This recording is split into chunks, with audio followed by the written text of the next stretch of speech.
নগাঁও জিলাৰ ঢিং থানাৰ অন্তৰ্গত বেচামাৰীৰ নিবাসী চিৰাজুল হকৰ পুত্ৰ মজিবুৰ ৰহমানে প্ৰায় 2 বছৰ ধৰি ভুগি আহিছে জটিল ৰোগত। দৰিদ্ৰ সীমাৰেখাৰ তলত বসবাস কৰা অঞ্চলটোৰ ঠেলা চালক চিৰাজুলে ছজনীয়া পৰিয়ালটোক ভৰণ পোষণ দিয়াৰ লগতে মহিপুৰৰ চিকিৎসা সেৱা আগবঢ়াই গৈছিল যদিও সম্প্ৰতি হাতত টকা পইচা নোহোৱা হৈছে। পৰিয়ালৰ লোকে ৰাইজৰ সহায় সহযোগিতা বিচাৰিছে। যদি কোনোবাই মহিপুৰক সহায় কৰিব বিচাৰিছে তেন্তে গুগল পে 6002357544 অথবা স্ক্ৰীনত দিয়া এই QR কোডত সহায় কৰিবলৈ পৰিয়ালৰ লোকে কাটৰ আহ্বান কৰিছে। কিয়নো জটিল ৰোগত আক্ৰান্ত মহিবুৰ ৰহমানৰ চিকিৎসাৰ বাবে সম্প্ৰতি প্ৰয়োজন হৈছে 4 পৰা 5 লাখ টকাৰ।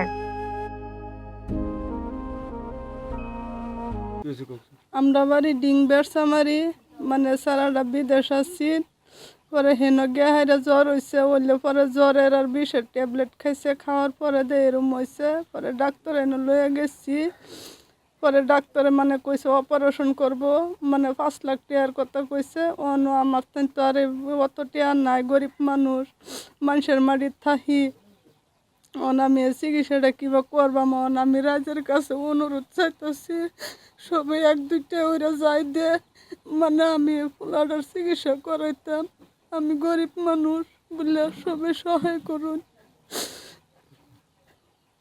আমার পোলার নাম মহিবুর রহমান, স্কিমে নম্বর দেওয়া আছে, হুমফি নম্বর আছে, আন্যেরা 10 বাপ ভাই চাই পারুন দিবেন আমার পোলাটার চিকিৎসাটা করাইবার লাগে আমি কই যাই।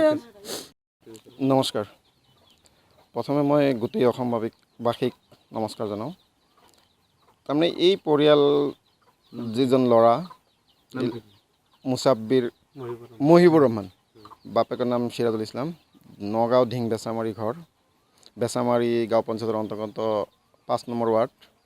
তেখেত তাৰমানে ইমান দুখীয়া ক'বই নালাগে আৰু সীমাৰেখাৰ তলত আৰু তেখেতৰ তাৰমানে বাপেকে ঠেলা চলাই খায়, মাকে তাৰমানে ঘৰে ঘৰে কাম কৰি খায়। যদি এদিন কামত নাযায় তেখেতে তাৰমানে চোলাহি নজ্বলে এনেকুৱা অৱস্থা। আৰু তেখেত তাৰমানে বিদেশত আছিল, লিখা পঢ়া কৰিছিল, লিখা পঢ়া কৰি তাৰমানে মাজত এৰি যেতিয়া বেমাৰ হৈছে তেতিয়া লিখা পঢ়া এৰি দিছিল। 18 বছৰীয়া যুৱক তেখেত তাৰমানে বিৰাট দুৰাৰোগ্য ৰোগত আক্ৰান্ত আজি 2 বছৰ হৈছে। তাৰমানে হেৰি কৰাত বেমাৰ হোৱাত হস্পিটেলত লৈ গৈছে, হস্পিটেলত ডাক্তৰে হেৰি কৰি এই কৰিব দিছিল, আল্ট্ৰাচাউণ্ড কৰিব দিছে আৰু কিবা কৰি দিছে।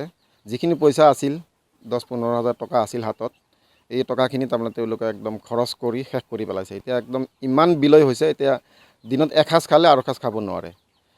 গতিকে এই পৰিয়ালক যদি আমি দল সংগঠনবোৰে অলপ সহায়ৰ হাত আগবঢ়াওঁ ভাবিম আখেৰাতাৰ দিন নেক হাসিল কৰিব পাৰিব, আল্লাহ দিব পাৰে। কিন্তু সৰকাৰি হসপিটালে ক'ত লৈ যাব দিছিল?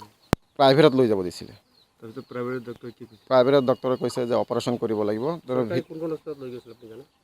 আমাৰ লোকেলতো গৈছিল, নগাঁৱতো লৈ গৈছিল, ঢিঙতো লৈ গৈছিল, তাৰমানে য'ত মানুহে কৈছে আৰু চবতে লৈ গৈছে। তেওঁলোকে ট্ৰিটমেণ্ট কৰা নাই? ট্ৰিটমেণ্ট তাৰমানে ৰোগীজনক চাই তাৰমানে তেওঁলোকে হাত দিয়া নাই আৰু তেওঁলোকক তাৰমানে পিছত প্ৰাইভেটত লৈ গৈছে।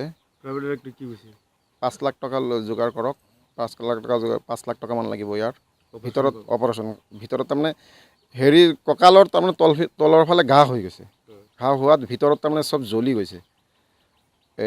শুনিছোঁ হাওঁফাওঁতো বোলে অলপ ঘাঁ নিচিনা হৈছে, এইটো অপাৰেশ্যন কৰিব লাগিব। এতিয়া মই ৰাইজক বা দল সংগঠনক এটাই অনুৰোধ জনাম, তেওঁলোকে যেন স্ক্ৰীণত দিয়া নাম্বাৰটোত কিবা এটা কিঞ্চিত পৰিমাণে 1 টকা 2 টকা 5 টকা যোনে যিমান পাৰে অলপ সহায়ৰ হাত আগবঢ়ায়, মই এইটোৱে ৰাইজক অনুৰোধ জনাম। আৰু আমাৰ এই স্ক্ৰীণত নাম্বাৰ দিয়া আছে, এইটোত যদি ফোনপে নাম্বাৰ দিয়া হৈ আছে, এইটো নাম্বাৰত যদি দিয়ে তেতিয়া এই দুৰ্ভগীয়া পৰিয়ালটোৱে পাই যাব বুলি মই আশা ৰাখিছোঁ। আন্যেরা কাছে ভিক্ষা চাই, আন্যেরা সবাই আমার ভিক্ষা দিবেন আমার পুত্রের উচিল্লাতে। আমি যে কইতাছি আমি মা মহিবুরে, সবাই ভিক্ষা দিবেন আমার পুত্রের।